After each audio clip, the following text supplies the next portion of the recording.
Hello po, magandang araw po sa inyong lahat. Ngayong araw na ito ay ituturo ko po sa inyo ang pagluluto ng Maja Blanca na ube flavor. Ito na po ang ating mga sangkap na gagamitin. Unang-una, 2 cups ng cornstarch, 1.5 can ng evaporated milk, 1 can ng coconut milk, kalahating lata ng condensed milk, ube flavor, ube jam, at saka mani para sa ating topping. Ang una po nating gagawin ay itong ating cornstarch. Ilalagay ko yung ating gata dito. Tutunawin ko po muna to bago ko isalang doon sa ating apoy. Tapos itong kalahati ng evaporated milk ay ilalagay ko na rin kasi medyo kulang po yung isang lata ko na coconut milk. Ngayon ay hahaluin po natin. Gaganyanin ko po para matanggal yung mga buo-buo. Kung ayaw nyo po ng ube flavor, pwede kayong gumamit ng ibang flavor.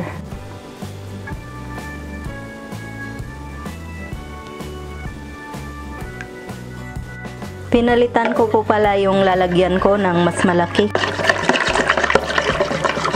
Ngayon po ay wala nang nagbuo-buo dito sa ating mixture ng cornstarch.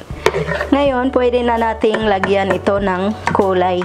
Ngayon po ay maglalagay na po tayo ng 1 tablespoon ng ube jam dito sa ating mixture ng cornstarch. Tapos hahaluin po natin.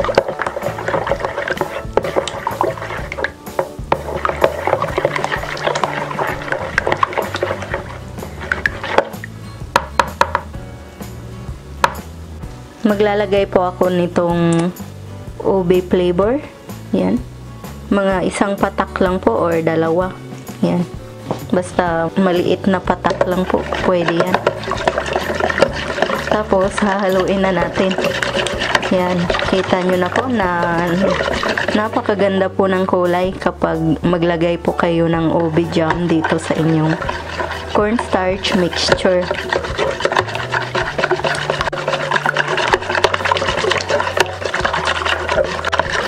Yan. Ngayon ay pwede na nating isalang to sa ating kawali or sa ating apoy. Ngayon po ay mainit na po itong ating kawali. Ilalagay na po natin itong ating cornstarch mixture. Tapos sisimutin po natin yung ating lalagyan. Tapos ilalagay po natin sa mahina yung apoy para hindi po siya mabilis na mag-dry. Tapos halu-haluin lang natin.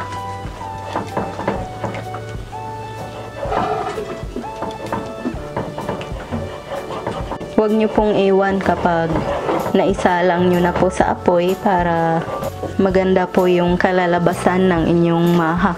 Ngayon ay ibubuhos ko na rin tong ating ibap dito sa ating mixture ng cornstarch. Yan, inubos ko po yung isang lata. Halo lang po tayo ng halo hanggang sa yung maging malapot na po yung ating mixture.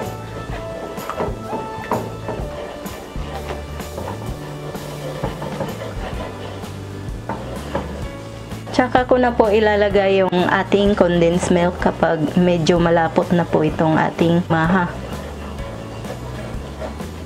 Lalakasan po natin ng konti ang apoy para mas mabilis po siyang lumapot. Nakagawa na po pala ako nito dati pero yung puti lang po yun ang kulay. Wala pong flavor yun. Yung condensed milk lang po siya at saka asukal. Pero masarap pa rin po naman.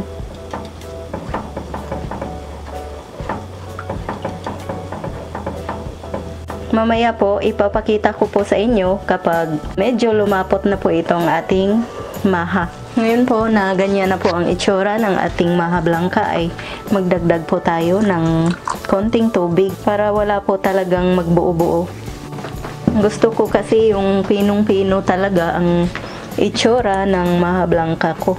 Tapos magdagdag po ako ng konting kulay or flavor. Tapos hahaluin lang natin ng hahaluin.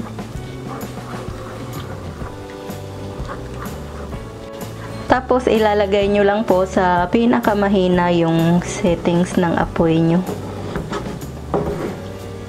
Hihintayin na lang po natin na lumapot yung tubig na bagong nilagay ko. Tapos tsaka po ako maglalagay ng condensed milk. Kung kulang po yung tamis ng Maha Blanca nyo ay pwede po kayong maglagay ng isang latang condensed milk o di kaya 1/2 can ng condensed milk at saka 1/2 cup ng sugar. Tikman nyo na rin po para makuha nyo yung gusto nyong tamis or lasa ng inyong Maha Blanca. Ipagpatuloy lang po natin ang paghahalo nitong ating maha. Ngayon po ay maglalagay na po tayo ng condensed milk dito sa ating maha.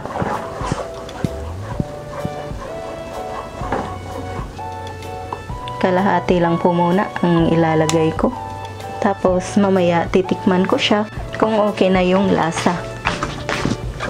Hahaluin po natin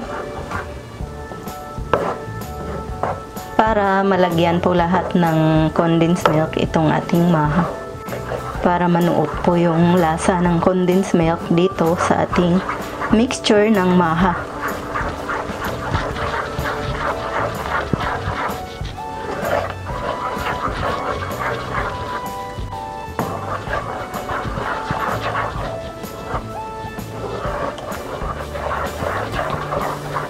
Pag nagluluto po pala kayo nito, dapat po mas malaking kawali ang gamitin nyo. Yan, hindi na po siguro ako magdadagdag ng tubig dito. Kasi baka lumapnaw po yung ating maha. Patuloy lang po tayo sa paghahalo hanggang sa maging pinong-pino na po yung ating maha. Yung wala nang masyadong magbuo-buo na malalaki.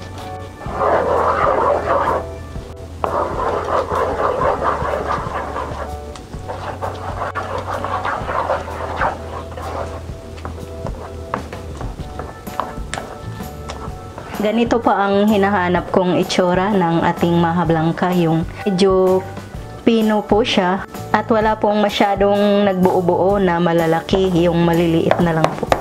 So, malapit na po ito na hanguin natin.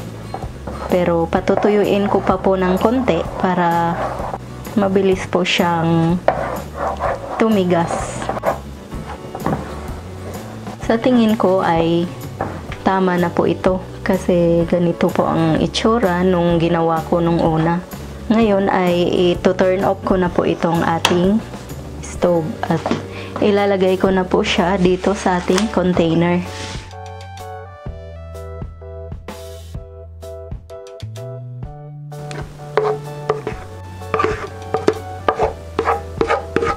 Tapos ipa-flatten po natin para malagyan na po natin siya ng mani na toppings.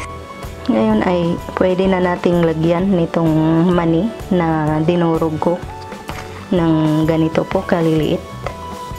Kung allergic po kayo sa mani ay pwede nyong lagyan ng langka or coconut flakes. Pwede rin po yung pang toppings. Pero itosta nyo po ng konti para mas maganda. Dadamihan po natin ang mani kasi masarap po ito. Ayan po ang ating finished product ng Maha Blanca. Ngayon po ay pinalamig ko na po ito. Tapos hihiwain na natin to para makita nyo po ang texture niya sa loob.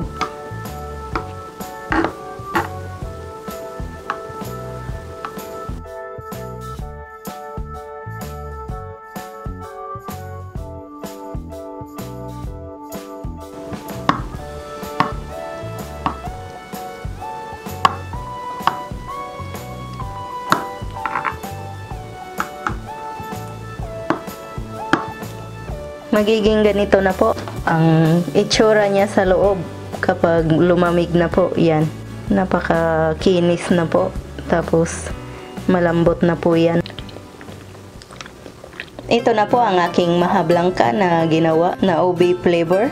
Sana po ay magustuhan at subukan nyo itong recipe to. Sana mag-like, mag-subscribe at mag-share kayo at paki-click na rin po ang notification bell para updated po kayo lagi sa aming mga bagong videos. Maraming salamat po sa inyong panonood. Ito po ang inyong Ate Mayang na nagsasabing mabuhay!